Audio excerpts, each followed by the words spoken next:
What's going on, everybody? My name is Justice. I'm with my guy. What's popping? What's popping? It's your boy Tyaire. How y'all doing? You tuned into the Silky podcast, the biggest podcast out for sports news and what's going on in culture. Tyaire, how you feeling this week, bro? I'm feeling great right now, man. We've been gone for a minute, but we got a lot to talk about. How you feeling though? I'm feeling good too, bro. And I'm not even going to delay anymore. Let's just get right into it. We got a lot of NFL news to talk about. Some sad storylines, some surprising storylines, and just overall, we got it all in the past 2 weeks. Where do we want to start right now? Let's start off. I don't know. Where you want to start? I want to. Let's start off. Actually, yeah, we might as well just start with that. Yeah. Let's just start with that. Henry Ruggs in the Raiders organization. For those that don't know, Henry Ruggs left the nightclub early this morning. Not this morning, but early in the morning at some point this week. And he got into a fatal car accident. He was injured. His fiance was injured. They went to the hospital. Person that he hit was a young woman, about 23 years of age, with her dog. They unfortunately lost their lives in a fire that was caused by the car accident. And right now, Henry Ruggs is charged with DUI and reckless driving after he was speeding about 156 miles per hour. And he's looking at potentially, if convicted, 26 years in prison. Yeah. So this story really just kind of came out of nowhere. And we really didn't know the full details, of course, until the next day or 2 days later of it. And when you think about what the Raiders have already been through this season with the whole controversy of John Gruden and the fact that they are actually playing well to start the beginning of the season, where they say, hey, this might be, a sleep dark horse playoff team that can potentially make some noise and already matchup. They can make it to the second round. And to follow that with the John Gruden situation and now this, I mean, this is definitely more, than any of them could have thought they would be able to handle the first 8 weeks of the season. Yeah, it's just really a sad situation, man, and for all parties. And like you said, it's just tough luck for the Raiders because this is one of their best years they've had in a while. They finally looked like they were turning around the tide, even after the John Gruden firing. They were still going off on all cylinders. Derek Carr is having an MVP type year, and for just another big road blockage on the path of whatever they were trying to get to is just sad. But this situation just shows you that no matter where you at, you still got to make smart decisions. And I feel like I'm praying for Henry Ruggs because it's a tough situation to go through.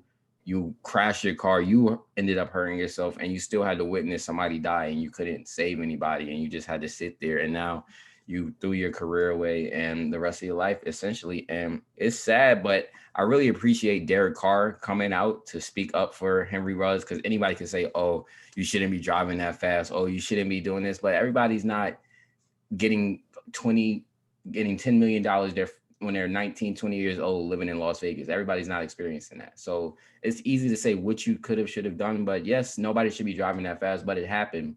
What needs to happen now is somebody be there for him. He didn't mean to kill anybody. He did it. That doesn't mean he's a bad person. We all make mistakes. And I appreciate Derek Carr saying, if nobody else is going to be there for him, I'm going to be there regardless. And that just shows you he has true leadership qualities, and he's fallen into that same elk of Dak and Brady, where I just feel like, okay, no matter what skill, these guys might not be the best skill. They might not be the best performers, but they have that intangible stuff that you just can't teach, so that no matter what, this team will win one day. And I feel like this Raiders team will win a Super Bowl one day with Derek Carr. I just feel like he has the wherewithal and just the leadership around him that he's just going to make it work. And yeah, this is a sad situation, but we just got to keep praying for everybody involved. But I'm really glad that what I saw out of Derek Carr this week, just him standing up for his young rookie teammate, even though they're not even teammates anymore. He could have said that was such a dumb thing to do. Prayers to their family, and just that, because that's what a lot of quarterbacks would do. I know many quarterbacks that would have just threw their wide receiver on the bus, like, oh, we're not playing with him anymore. I really don't care. So for him to stand up and make that statement is profound. And just for the rest of the situation, just continue to pray for everybody involved, the Raiders, the family of the deceased, and Henry Ruggs' family, because it's not hard. Nobody meant for this to happen, but it happens, and we got to move on now. So that's that. But yeah, like I said, it's just a tragedy overall. Yeah, big shout out to Derek Carr. You could really see that is a leader amongst men with his comments, and I was speaking about the whole situation. And really, he seems like, kind of the perfect guy to kind of weather this storm of just controversy and just heartache that the Raiders have been going through so far this season. I really don't know who else. Me personally, I would want my quarterback in that situation to kind of just be the face of the franchise, be the voice of the franchise as they come out and make those statements like that. Shout out to Derek Carr. Henry Ruggs, man, like you said, it's like when you give a kid $10 to $20 million, yeah, they're gonna do something dumb at some point or another. Whenever somebody gets into a car wild kid, they're really just trying to get home. Like killing someone, getting into an accident, that's of course never on their mind. Is it still wrong? Yeah, absolutely. But hey, young kid, $millions in his pocket, like something that was about to happen. It's just unfortunate, like it has happened this way. And of course, that's something now he has to live with the rest of his life.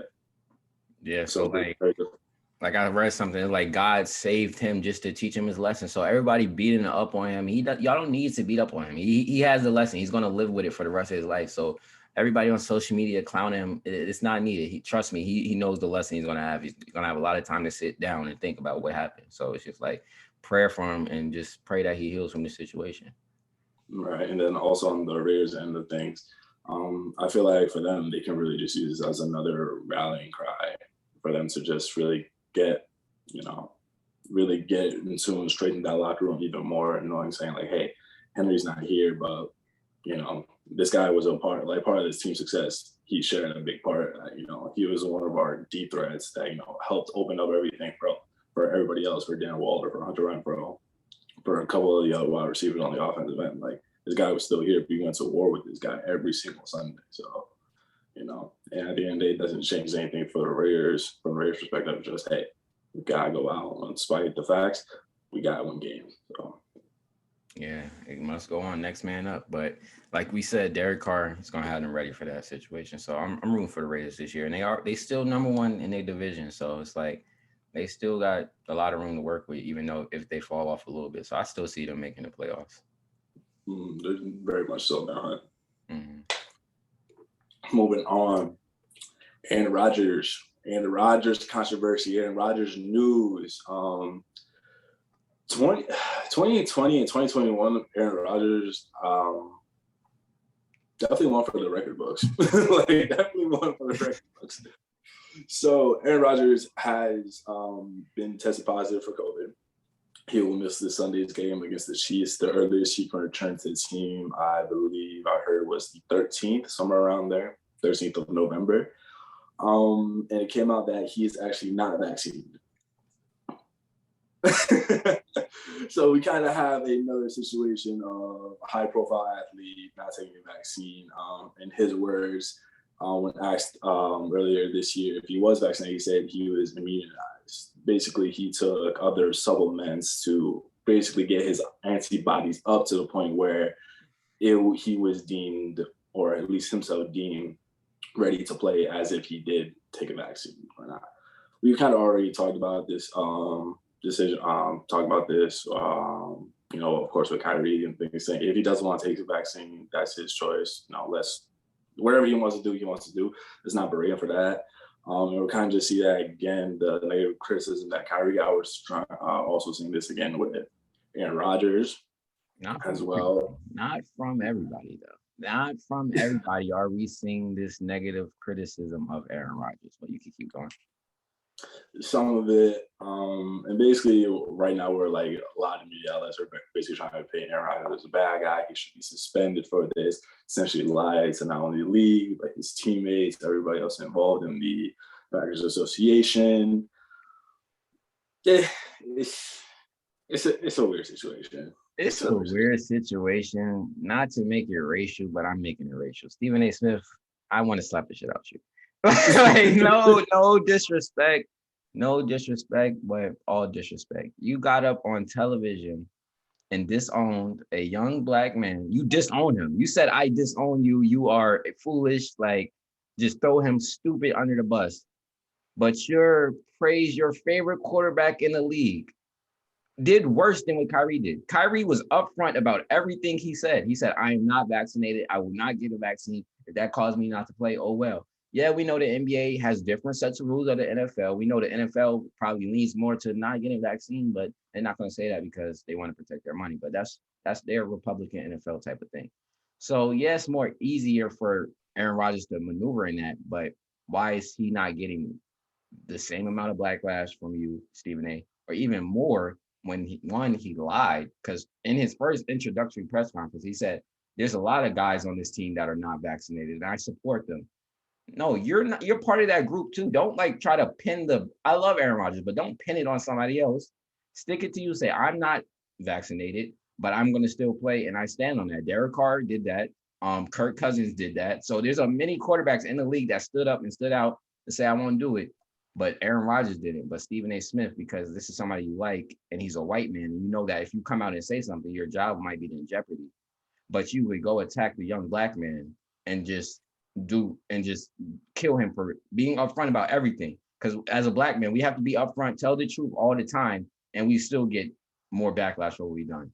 But then Jay Will comes on the show today and lays it out for you, and you still just say, "Oh, it's two different situations. I can't do it."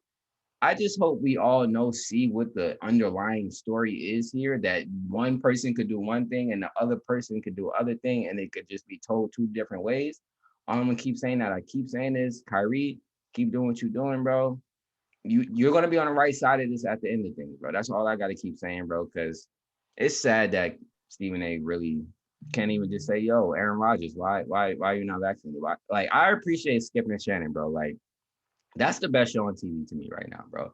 Those two give a unbiased view, regardless of whatever happens. Skip and Shannon, they killed Kyrie, and Skip and Shannon, they killed Aaron Rodgers. I respect that.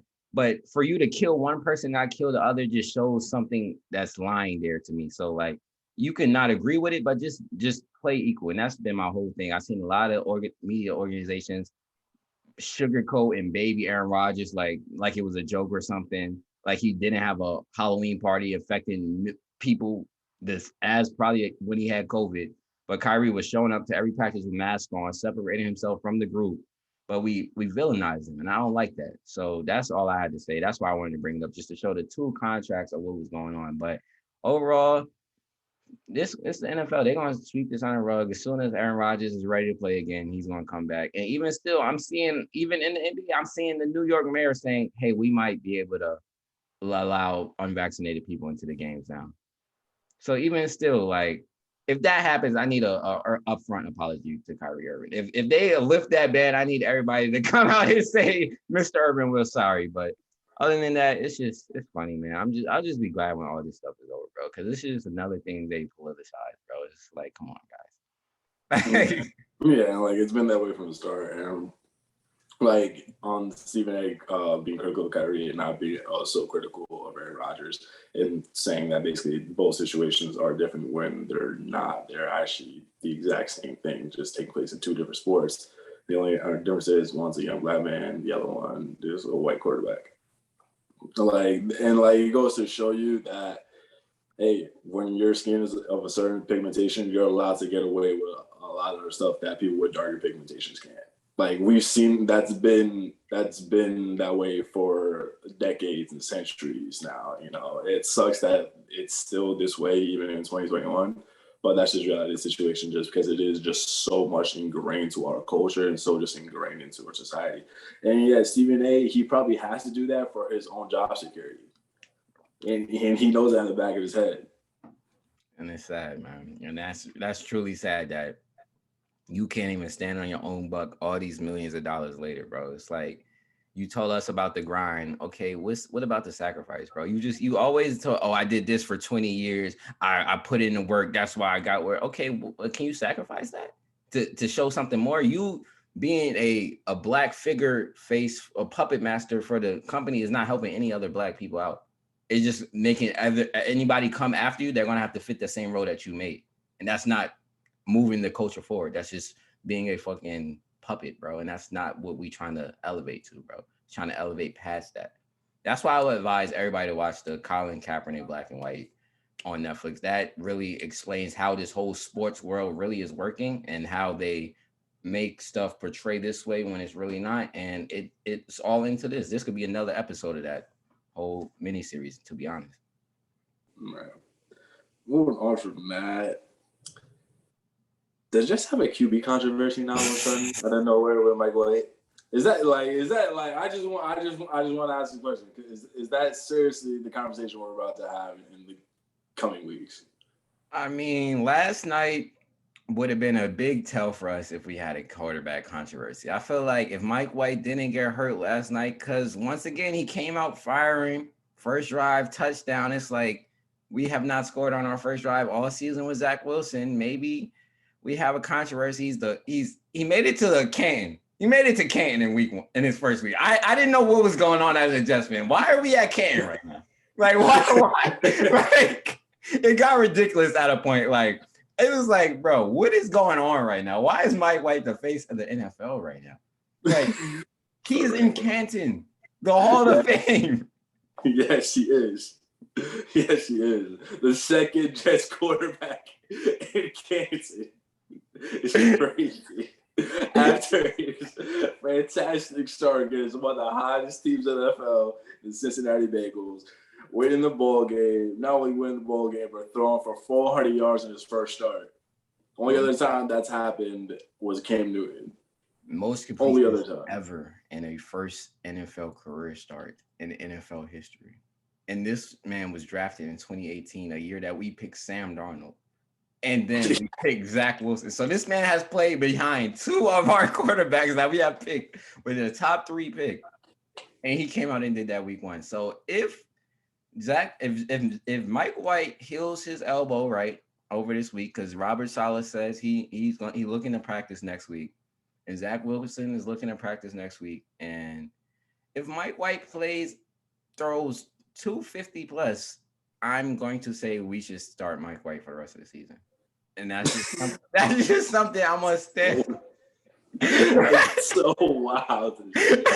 It is so wild to say and think about for a dude that was a 5th round pick. He was a 5th round pick. He was on the Cowboys roster in 2018. Then he came to us. We cut him 4 times. We've cut him 4 different times. Meanwhile, we were praying and hoping we would get Trevor Lawrence. We ended up settling and falling in love with this kid, Zach Wilson, for fucking 4 months straight. Now, all of a sudden, this dude with a very American Caucasian name, Mike White. White power, bro. That's who our fucking quarterback is. It's white power. Honestly. This dude out of nowhere. It's now supposed to somehow, hold on, be potentially our franchise quarterback? Because he's only like 26. Like, he's only like, about 4 years older than Zach. But yeah, as soon as he gets in the game, the offense clicks. It's like, what is going on? I don't know if that's just coincidence. I don't know if that's a negative asterisk on Zach Wilson not being able to get the job done. I don't know. I truly don't know. And then what fucks me up is he gets hurt, and then Josh Johnson starts leading a fucking 45-point comeback and just throwing the ball down the field. Where was this offense at the first 6 weeks of the season? Like, is it that LaFleur just really needs to be in the booth, and that's what we've been missing this whole time, that he just hasn't been in the booth, and then that's why the offense hasn't been clicking? If that's that, I'll take it. But realistically, I just think everybody needs to learn from the situation. LaFleur needs to know, okay, I just need to simple this shit down. I just need to know what I need to do and call those plays. Because I think even him was trying to baby Zach a little bit. Let me coach him up. And no, just play the offense and just let him grow in that. Like, he wasn't having no restraint. He made it real simple for Mike White. Make it simple for Zach Wilson and then grow out of that. And for Zach, just do everything Mike White did. You have a way better arm than him. You're more talented than him. Just take the easy passes to Mike Carter. Get 12, 10 receptions. Take the easy passes to Jamison Crowder. Easy passes to Tyler Croft. And then that opens the big down the field to Corey Davis, the big down the field to Elijah Moore. That's all we need to learn from the situation. So I'm kind of glad that this happened, because now Zach has a little pressure on him. No cap. He came into the season, no pressure. There's no veteran quarterback on the team. Mike White and Josh Johnson are behind me. I don't have to worry about them. I can make all the mistakes I'm going to make. They're not going to bench me because I'm the number 2 pick. So he low-key needed this. And I'm glad it happened because he needed to be humbled a little bit. He needed to sit down a little bit. And hopefully Mike White goes crazy next week. And we could just sit him for the rest of the season and just let Zach chill, learn. And then year 2, Zach is going to be a demon next year. That's all we worry. And if we fuck around, get close to the playoffs, if Mike White leads us to the playoffs, I don't know what happens, bro. I don't know what happens, bro. At that point, I will get a Mike White jersey. I will get a Mike White jersey, and I will hang that over like in the fucking rafters of my room. That's what will happen. I won't even wear it. I'll just like praise to this guy right here, fucking Mike White, because he led us back to the playoffs after a 6-7 year drought. I'm telling you, bro, it's always been like this with the Jets, bro. It's never the quarterback is supposed to be for us, bro. Never. We thought Geno Smith was gonna come in and lead us. No, he gets punched in the offseason. Fitzpatrick almost make us make the playoffs. Like, we didn't think that was gonna happen. We think Zach's gonna be the new guy, go crazy. No, Mike White's gonna come in and throw for 400 yards in his first game and beat the Bengals. Like, that's just what it is as the Jets, bro. We think Mike White's going to be the future. No, he gets hurt prime time. And we're back to square one. So it's just like, whatever you think is going to happen isn't going to happen with the Jets. That's just what it is, bro. So, like, I'm not watching Jets games for the rest of the year because they seem to win when I don't watch the games. Like, I just don't understand what type of juju I have for them. But, hey. I don't know, bro. So, yeah. The rest of the season as a Jets fan is going to be interesting to say the least. Yeah. Anyway, Odell Beckham. Finally free. He's finally free. Thank the Lord. But here's what I don't get from the Browns' perspective. All right. So it kind of not really came out, but there was rumors speculating essentially that Odell didn't want to be there. Of course, his dad released a video of like the 10-minute video of him just being wide open, Baker not throwing the ball. But real quick, like that happens with every quarterback. You can literally make a tip like that for every wide receiver, right? Boom. But he had that video come out, but then no really like there's some like rumors speculating that hey, he really didn't want to be there, this that, and other thing. But at the same time, he always showed up to practice and he always showed up to games. And the fact that the Browns held him out from practice 2 days in a row. They said, hey, we don't want you to come into practice. And then you had Steven Stefanski gathering a team and said, hey, as of right now, Odell is not on our team. He is not a part of our team. I don't know why the Browns would do that in this situation, because at the end of the day, he's really not causing a ruckus. He's not making headlines for the wrong reasons. He's not being dramatic in the locker room whatsoever. This is not, Odell, Giants Odell. Like that dude is now in the past. That's what I don't understand also from this aspect as well. They decided to cut him, but you're still going to be hooked on to him for the rest of his contract for the rest of this year. When you could have traded him to the Saints when they had those discussions. So if you're in your mind, you already figured that you're going to get rid of him, why not try to see what you could get back in return? Why are you just taking the L on the investment? Because either way, regardless if you're going to trade him or cut him, you are still going to have to pay his contract for the season. So why not try to get as much as you possibly could for him for a guy that you don't want in your building? I don't know. It doesn't make sense to me. Hey, a lot of this stuff that the Cleveland Browns have been doing doesn't make sense, bro. It's like you have a talent that we know what he's capable of doing, bro. Like, okay, your offense is built on running and built on stuff, but like as a quarterback, you love to throw the ball. I believe every quarterback favorite thing to do is throw the ball. And you're going to throw it to the person who's going to make the best impact with the ball. So it shows me that they're not ready to admit that they made a mistake drafting Baker Mayfield #1 overall. They're not the Jets had to do it. It took the Jets a minute to say, okay, we made a mistake. Sam Darnold's not better than Josh Allen and Lamar Jackson. It took them a minute to say it, but they eventually said it and traded away. The Browns, it's even a little worse because y'all had the option to choose anybody. Y'all had all 5 of the quarterbacks available to you, and y'all choose the one who's not the guy. And you're looking at 2 guys that are MVP level caliber players, and they're just cooking up but we're making it seem like, oh, Odell is not going to help Baker. No, if Odell went to the Bills, Josh Allen would be cooking because you know what happened? He got Stephon Diggs and he started cooking.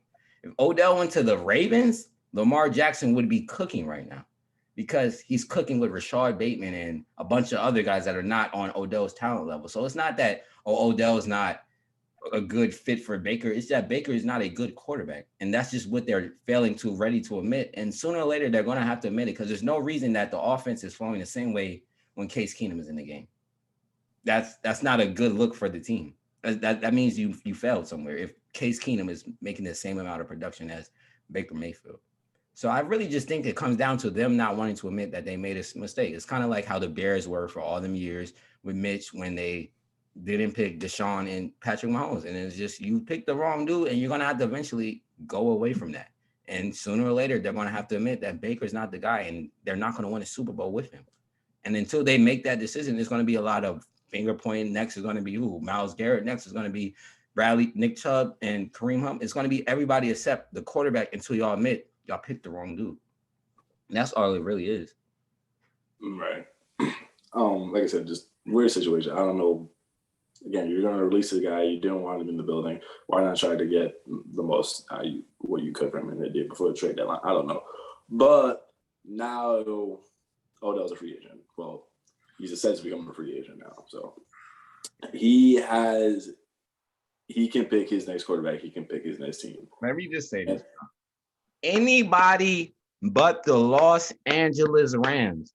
We cannot let the Los Angeles Rams open a checkbook, open any type of cash app, Zelle. No, stop it. We need an audit. If they get Odell Beckham, we have to shut the league down, bro.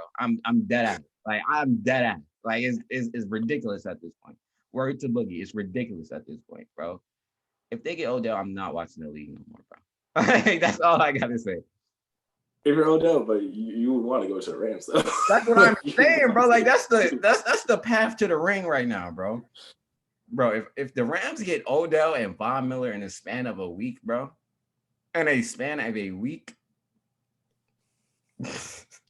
Packers, y'all better go get him. Some Ravens, y'all better go get him. Somebody go get him. Because if you go to the Rams, it's a foregone conclusion of who's winning the ring this year. And it already really is, but that's just really an icing on the cake for it, bro. It is. Like, all right, so main destinations where I think Ravens, absolutely. They need a number one wide receiver. Him and Lamar on the same field, that's box office. Every single person should be touring into a Ravens game every single Sunday if that happens. Kansas City, one of their Achilles heels this year, they don't have a third receiver outside of Travis Kelce and Tyreek Hill. They're looking to bounce back. They're 500. Maybe he can go on there and try to help this offense and potentially try to save their season right now because it's looking weak. The Rams. I heard somebody bring up potentially the Patriots. This could be another Randy Moss situation. Go to the Patriots for 1 year, have a ball out one season, go to another team and just ball out the next season. Please, God, no. Please don't let that happen. And he fits because what the Patriots are missing is the number one receiver. They got I don't even know their receiver's name, but they got they have quality. They got Kendrick Bourne, they got Nelson Aguilar, they have slot. They got the slot guy. They got the outside guy, but they don't have the number one where he's gonna get the ball and you cannot not double him, and that's what he will provide for them. And that's just the last thing they need. Like I'm telling you, Jets.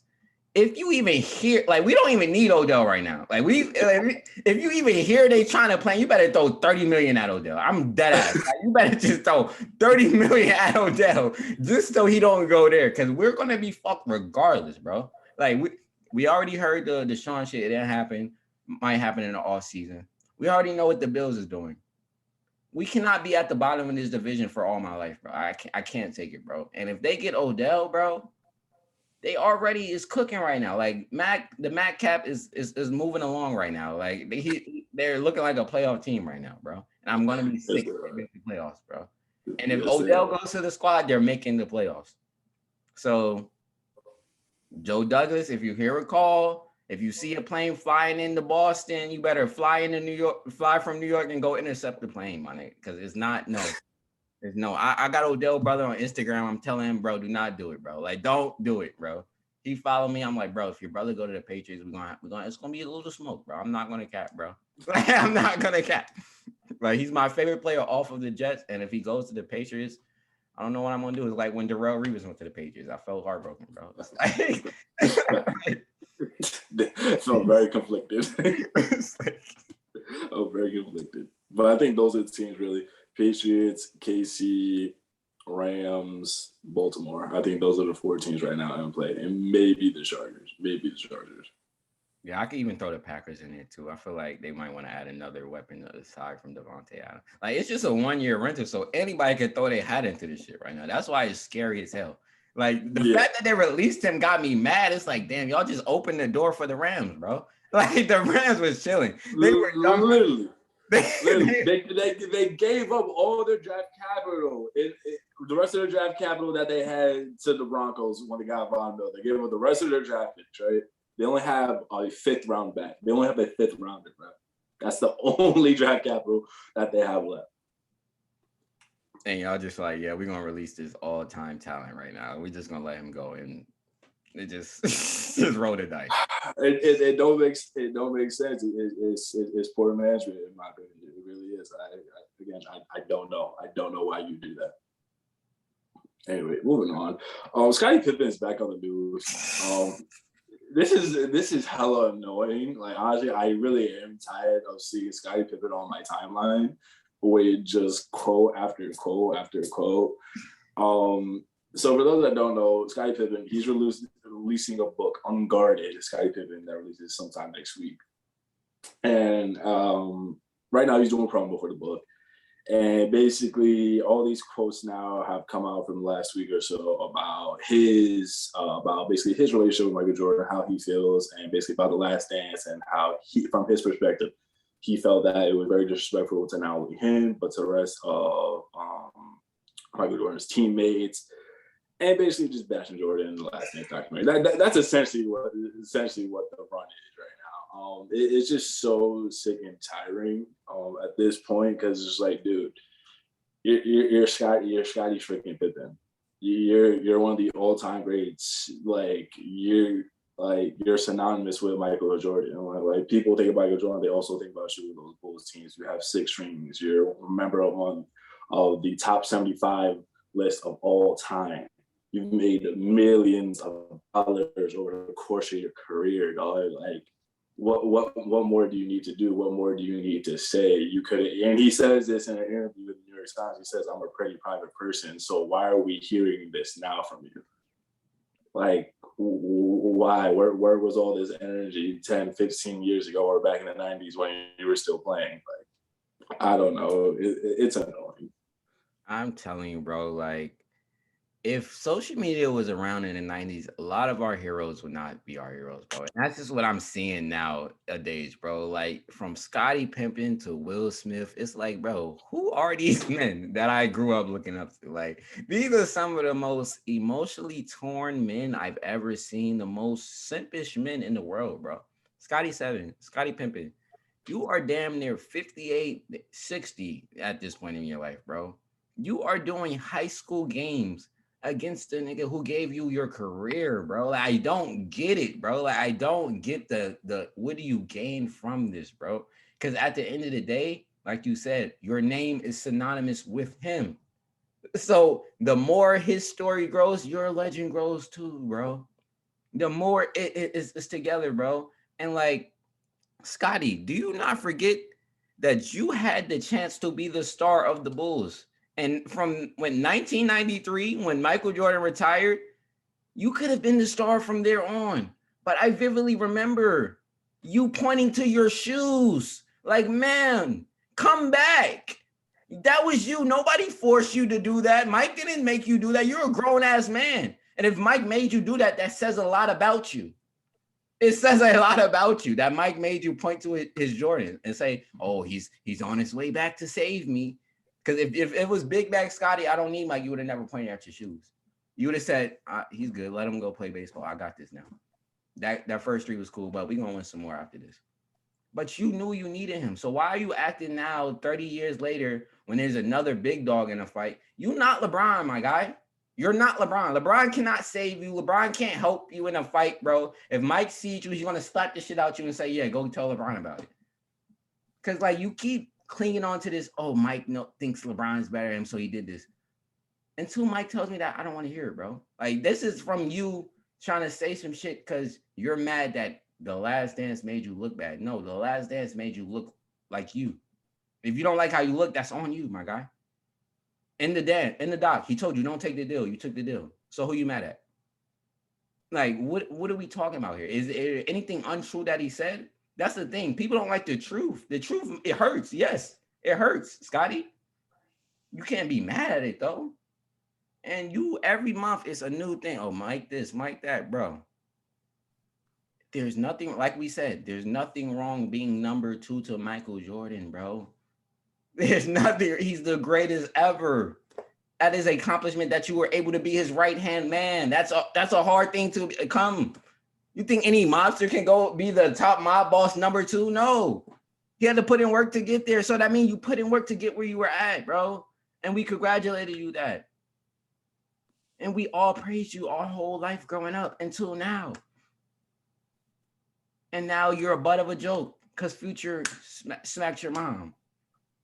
And Malik Beasley smacked your wife, I mean. Like, is that the thing, bro? And at the end of the day, I will reiterate this again. I will not hear any Scotty pimping smoke that he has until he addresses Future and Malik Beasley. Like, stop going at Mike, bro. Stop going at Mike and go address the dudes that really did you dirt, bro. Starting with Malik Beasley, because that's the most disrespectful thing I've seen in years. That just shows you the respect level he had for you. Y'all do the same thing. And he's way less wavier than you, but he's still yeah. Like Mike didn't get your wife. Malik Beasley. At all. That's what Malik Beasley. My thing is, like, personally, I feel like did the doc spark this? Yes, absolutely it did. It sparked this, right? But honestly, I feel like a part of the reason why in the doc when the Bulls were going against the Cavs in that playoff game, and Scottie Pippen, he wanted the last shot, but Phil drew up the play for Tony Kukoc, and he said, I'm not even going to go into the game. I'm just not going to do it. I feel like that getting exposed and people coming down on him for making that decision, the fact that he was selfish in the decision, I feel like that's part of the reason why. Again, like, he's just out here in a rage because it made him look bad. Because the truth hurts. You didn't want people to know that you threatened to get no, you didn't even threaten. You got a surgery when you know you could have got a surgery months ahead in the summer just because they didn't pay you money on a contract that you signed. It's all about you. You're mad at the decisions you made, and you want people to come at Mike, bro. And also, it's just like he gets on Mike for basically belittle. He said basically he belittled his teammates, and we all know Mike was kind of an asshole in practice, right? But he says in the doc, was I tyrant? Was I an asshole? Yeah, but that's because how badly I wanted to win. And I wanted to push those guys as hard as I could to get the best possible version out of them so we could win together. He says this specifically. I wanted to bring those guys along with me. Scotty, he wanted you to be part of that. He says there would be no Michael Jordan without Scottie Pippen. Like, simple and plain, he wanted to win with you and the rest of those guys. Man. Was he an asshole? Yeah. But I'm sure you're not complaining about the 6 rings that y'all have. At all. At all. I'm sure y'all not complaining about that. I'm sure y'all not complaining about your shoe deal that you got, Scotty. I'm sure you're not complaining about the millions of dollars that the Bulls organization gave to you. I'm sure you're not complaining about that whatsoever. Like, come on. Just stop it. Stop it. Right, because if you want to take everything Mike did to you, you will be a bum. And, like, you will be a regular mid-level NBA player. You might have never reached that level. Real talk. Because he still would have been a good player. Don't get it twisted. I think he still would have been a good player. I think he still would have been an all-star. but he may have not been in the top 75 all time. May have not been in the top 75. A mid-level player. You're not going to be Scottie Pippen. You're not gonna be that guy who gets the deal from Nike because Nike sees you around their main guy every day. You don't literally every single day. Like, Scotty, you ever shoot him? Why not? Go ahead. You think the guy on the Pacers, on the Hornets was getting those deals, Scotty? No. It's because you were next to Mike, my guy. Don't forget that shit. Like, ridiculous, man. All right, let's get into a little bit of culture. Kanye West did an interview on Drink Champs. That was hella surprising to me. This kind of just came out of nowhere. Unfortunately, I wasn't able to even sit down and watch the whole thing. I've always saw clips that were circling around the timeline. You watched it? I watched the full thing. All right, so the floor is yours. What was talked about? How was it? I know I need to get some popcorn while watching it. I know that. That's all I know. Kanye's Kanye, man, bro. He's just the most interesting person in the world, bro. Like, he doesn't care, and that's why the interview was so great, because he's saying stuff that you're not supposed to say. Like, artists would get on there, sugarcoat shit, be like, yeah, this, and that. He was like, no, we're slaves. They're slaves. Like, we're slaves. Like, he broke down the whole Drake situation. He's like, yeah, that, like... Kanye basically alluded to what we were talking about in this pod, bro. He basically alluded that Drake was playing around with the idea that he fucked Kim Kardashian, bro. Everything. At least he admitted it. Thank you for being real about that, Kanye. Thank you. He was like, I only did this because Drake was playing around with my name. He's inserting the little bars. Everything that we were saying on his pod, bro, like, we read through what Drake says, bro. Drake is never going to come out and say your name, say this, that. He's going to subliminally do that shit. And that's everything Kanye was saying. He said he's going to talk about being 5 blocks around the corner from your house. He's going to talk about this in sicko mode. He's going to hit this, and that. But he's like, I called Drake and was like, bro, did you fuck my life, bro? Like, why are you playing around? I was like, yo, Kanye is a regular nigga, because everybody in the world, if Drake was hinting around like that, we gonna know, bro. We want to know, like, bro, like stop it, bro. Like, you're Drake. Like, every girl in the world wants to fuck you, bro. Like, just don't even play the game like that, bro. And then he got my favorite part of the whole thing was Kanye saying that his worst decision of his life was signing Big Sean, bro. Saw that, I was like, wait, what? It didn't help the fact that he waved up the tombstone to one side of that. That was hella disrespectful. That is hella disrespectful. Now, like, I was reading the comments, people saying like, no, that's not like the full context of like what was going on. So like, I'm just gonna sit this one out. But from what I saw, that was Nori. So basically, they were playing a game, choose this or that. So right. Nori said, so would you rather Push or Big Sean? So that's when he got up and grabbed the tombstone and was like, on my tombstone, it says, I'm here because I signed Big Sean. And then Nori didn't get what he was saying. He was like, oh, that's dope. Like, you saying that Big Sean is one of your biggest things and you want to put that on your tombstone. He was like, no, the worst decision I made was sign Big Sean. And it's just like, yo, Kanye's the best. He's honest, bro. And the interview just showed that he's reaching a level where he doesn't care anymore, and he's about liberation. And I had to notice that a lot about Kanye, bro. Like, what he's saying comes out wrong, but I get what he's trying to say. All he's trying to say is that we as the culture, we as minorities, we have the real power, and we need to stop giving it to these organizations. That's what he means by slavery is this and slavery is that. Like, we are the new slaves. Like, he said it, he said he had a problem like LeBron James winning the NBA championship, and then him thinking Jeannie Buss like, this is all for you. Like, we did this for you when you're the king. Like, it should be you getting the praise. Like, Jeannie Buss should be thanking you. Like, that's the problem with things, bro. And I was like, he's talking real shit, because like, reality, LeBron should be the one that be being thanked for bringing this in. Like, Drake should be thanked for bringing this whole culture to all these labels, but they're not. They're going to praise, Universal and all this and not give the praise to Drake. He was like, we create the currency, and that's all he was saying. He was like, if y'all try to kill me after this, it might happen, but oh well, I said it already. And I just advise everybody to, like, through all the funny shit that he was saying some real important shit in there. And that's always what it is with Kanye. Like, every time he talks, it's for a reason, bro. So that's when I was like, Kanye's doing an interview? The last Kanye interview was like the Breakfast Club, like 7 years ago. So anytime Kanye sits down, he's gonna say some real shit and it's gonna be viral moments. And that would just seep throughout this shit. Him dissing Kim's publicist, saying fuck her. It's just like this is the wildest part of the whole thing. He said in a group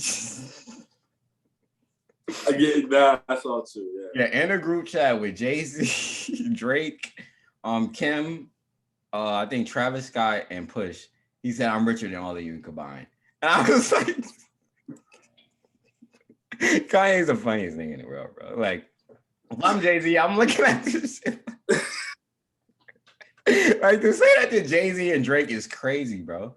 Like, yes. To say that to your ex-wife is crazy as well. You know I have more money than you, right? Okay, I just want to make sure. And he's funny too, because I saw the trailer. He was just like, we separated, but the paperwork was not filed. That's when he was like, fuck the publicist. He was like, cause he was like, she went on SNL and said that dumb shit, but that was all her publicist. Fuck her. We that's still my wife. I was like, yo, Kanye's a real nigga at the end of the day. He's all of us at the end of the day. Like, you're not going nowhere, son. Like, you could run around with Pete Davidson, do all the run around you want, but it's still me. I'm still Ye. Like, don't play around. I'm still him. I'm still him. Nah, man. Kanye is. That's one of the funniest interviews I've watched in a while. 1 million in a day just shows you the holding power that man got, bro. But I need a Drake response. I need a Drake response interview for sure, bro. Like, he was talking a lot of hot shit. I just need Drake to get his shit off, bro. Cause like, I don't like how he tried to little bro Drake. It's like, nigga, that's still Drake, bro.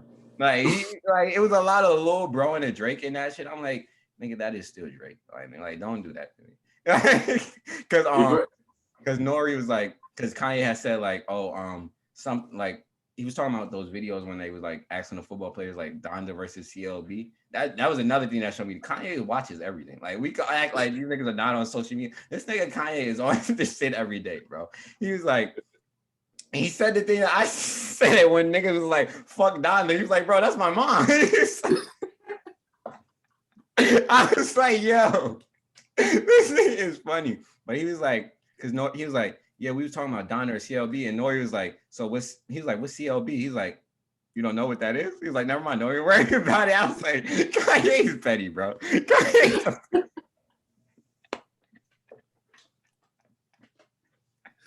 Well, we gonna get a shot episode by like the end of the year. Right? I don't want the shop. I don't want no subliminal passive. You don't fuck that. Go to Joe's house or something. You don't need to be on the shop, bro. The same volatile. The only way is heat if he goes to Joe's house or he meet up with Roy or Mal or something. Nigga, I'm not trying to see you and LeBron do this passive aggressive shit. I'm sorry, father, I failed you. No, fuck out of here. Go to Joe's gonna tell you to get on your shit, bro. Like, Joe is your dad in the streets. Joe is your dad that showed you the slutty game. Like, he showed you the demon time game. Like, don't go to LeBron. LeBron's your industry dad, your corporate dad. Joe's the dad you need to get at Kanye, bro. So if you want to do a response, go down to Park's basement and talk to them niggas, bro. Like, because Kanye wild out on y'all, on everybody, bro. That's hilarious, bro. Shout out to Kanye. Shout out to Jim Shad and Nori. Like, it's hilarious. All right, let's get into it. New Music Friday. Summer Walker has officially dropped. Still Over It is here. It's available on digital streaming platforms. One of the highly anticipated albums, R&B albums of this year, is finally out. Before we get into it, let's address this real quick.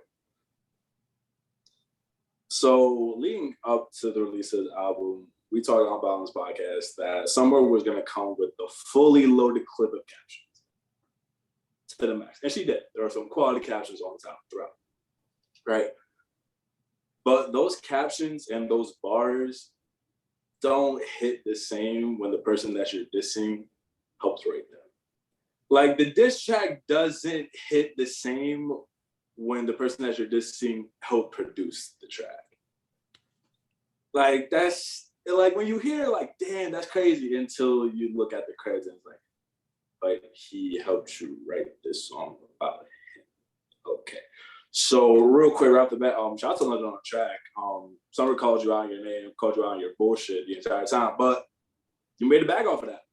So like shout out to you. I respect the hell out of that. Maybe you're a fucked up individual, but at the end of the day, you're a fucked up individual with a very big bag off of the shit. So shout out to you.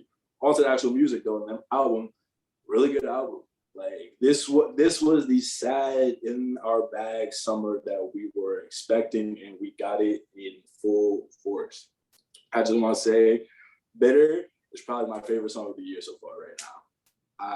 I love that song in its entirety, and the Cardi B narration at the end of it was just a great touch. Loved it. But yeah, what about you though? Y'all know how I feel about Summer. Me and Summer have a love-hate relationship with Summer because Summer is just a nigga at the end of the day. She's toxic as hell, just like any toxic nigga. Like I said, she's the female Drake, and Drake is a mixture of toxic masculinity and accountability. And that's the same thing with Summer. She's toxic as hell, but she's accountable too. But her fans, they lost in the sauce. Because her fans are killing London on the track, but London is on every track, like we said, bro. He's on every track, bro. So you can diss me all you want, like I said, but if you can sing and make it beautiful, that's going to hit different to me. I'm going to like that. But if you can sing and make it beautiful, and I wrote it, and I'm glad to get paid off of it, that's even more. So curse me out. I'm a terrible person, but you keep coming back. And that's the underlying message of this whole album. It's just a girl that's admitting that I'm in a relationship with a toxic ass nigga. But I'm not ending it. Like, I'm not. I'm sorry. The sex is too good. We got a connection. I know him too well. And, oh, well, it's going to keep going back. And it seeped throughout the song. It starts, like, that's why I'm having mixed emotions about the album because it's jaded. It's a Jaded Smith type of album because she don't know which she want to be. She don't know if she want to be done with him or be with him the next day. Because she starts off with Bitter. Is killing him. She names him off rip. First track, you're gonna say the nigga name is crazy. That's wild, nutso. And then she goes to X for a Reason. Like the flow of the album is crazy. Like X for a Reason after Bitter, and then into No Love, which is the Demon Time anthem, the Sneaky Link anthem of the year. Because it's just strictly, I don't want to love you. I want to have sex. Any girls out there that y'all feel that song, hit me up because I'm on the same type of timing as that song. And then we get into Throw It Away, where she just talks about throw the love away.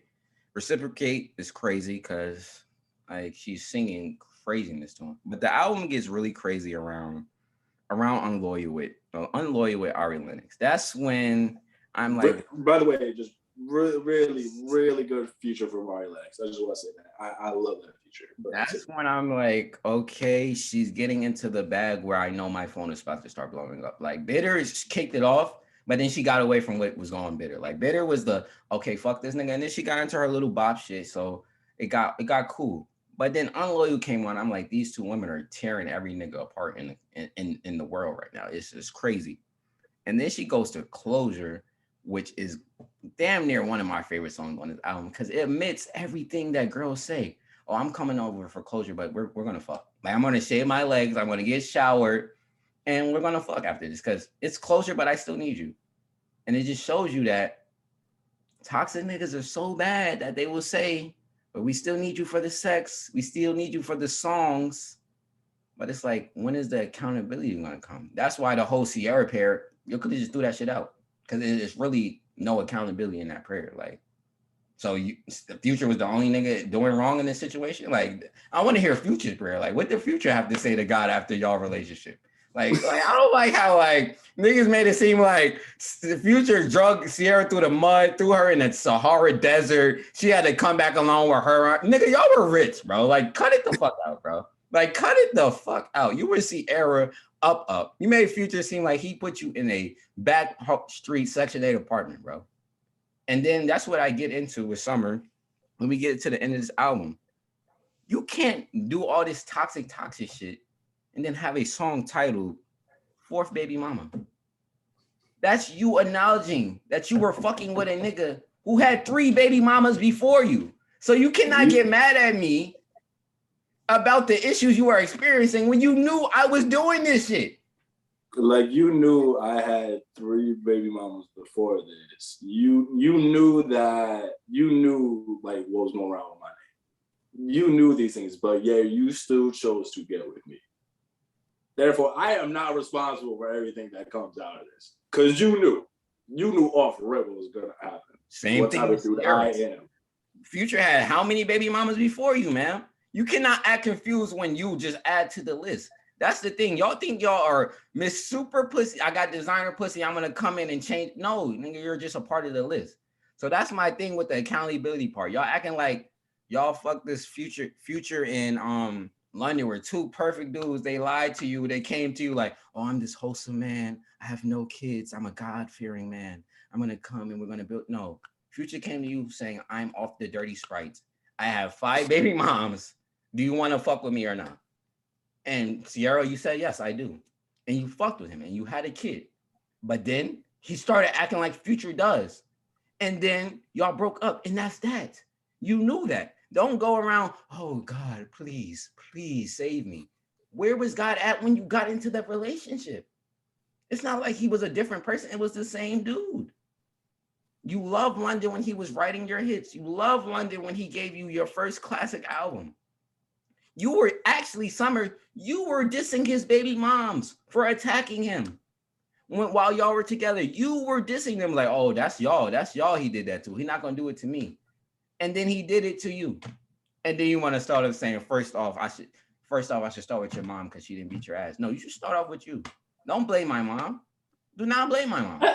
Yeah, like going after moms is crazy. Going after moms is crazy. Oh, for real. When I listen to that song, I got her down. I'm like, whoa, she is crossing my line right now.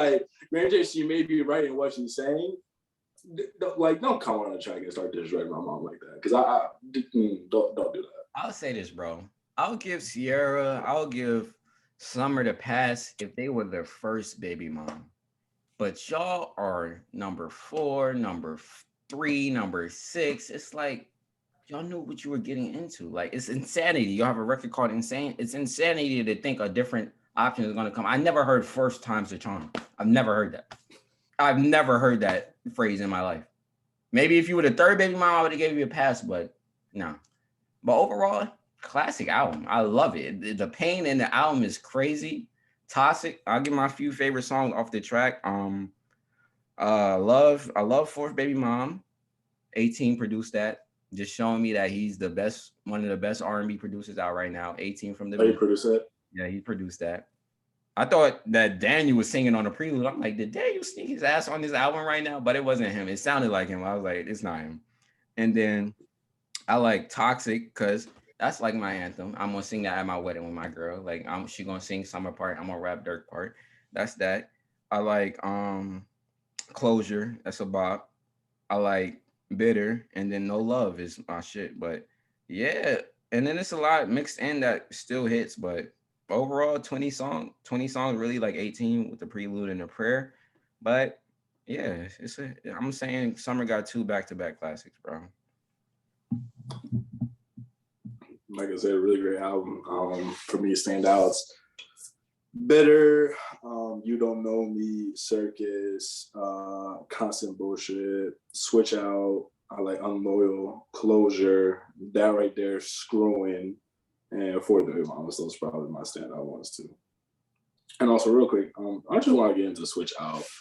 I love the fact that she's just admitting the fact that, like, usually, like, if it was anybody else, I wouldn't be in this situation. I wouldn't be stressing over you. I would call up one of my side guys over here right now and just be good and switch you out for another one. But I can't. Like, I can't, because there's something that you do. There's just something about you that I just don't feel with anybody else in the world. And I just love hearing that, honestly. It's great. It's just great. You know why? And also, real quick on like Sierra's prayer, honestly, I feel like she put that in there just to try to save face. I really do think that. I think that was more so for her fans' sake. Like, see, she wants a good man to come into her life. She doesn't want to be hurt. You know, she want like the next man that she mess around with. She wants that to be her husband, stuff like that. Meanwhile, that comes after an entire toxic album about, you know, her still messing around with her toxic relationship. And her toxic relationship is featured on this album. He helped write some of these lyrics, help produce some of these songs. So like it really is there just exactly, bro. Like all y'all titling this the Fuck London album, it's not, bro. And until she fully breaks away from London on the track, any producer credit, and she really get at him, then that's when it's gonna be a Fuck London album. But all the fans going crazy on him right now. Like he said, he woke up laughing, posted a Thug pic, like, oh, that's what's going on. Like, she threw Thug under the bus. Like, how did Thug catch a stray in this, bro? For real. Thug be chilling, bro. I know Thug was like, come on, Summer. Like, you really gonna do that? Like, come on, bro. Like, it's like you and Thug in a competition. That shit Thug just be giving niggas. It's like fair. Like, Thugs be out here giving birthday presents and he gets shot for no reason, bro. Like, that ass. That ass. Thug is like one of the most loved individuals in the industry right now. And you like, come on, like, nah, bro. like, don't get mad at me because I helped put your man song. Like, fuck out of here. Like, if it wasn't for me, you wouldn't have a career either. Like, I founded him, he founded you. It's a cycle. You should thank me. Like, for real. Therefore, you should thank me. Do not be taking shots at me on your album. Just don't. The fuck that. I had something to work with you. I had something that I wanted to send you, but now I'm not even gonna send it. For facts, bro, because I'm not even in this. I told that nigga don't fuck them hoes, but he did it anyway. So it's like, don't blame me. Nah, but overall, London, I'm not gonna give London no pass. London, you still a sick nigga. Like you're sick. Oh, absolutely. We're like 100%. 100%.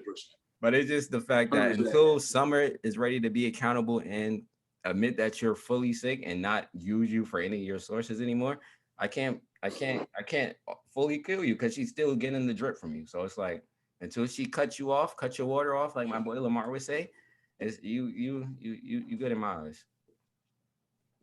And like this brings up a question that I have. So like, is she like, the album's called Still Over It?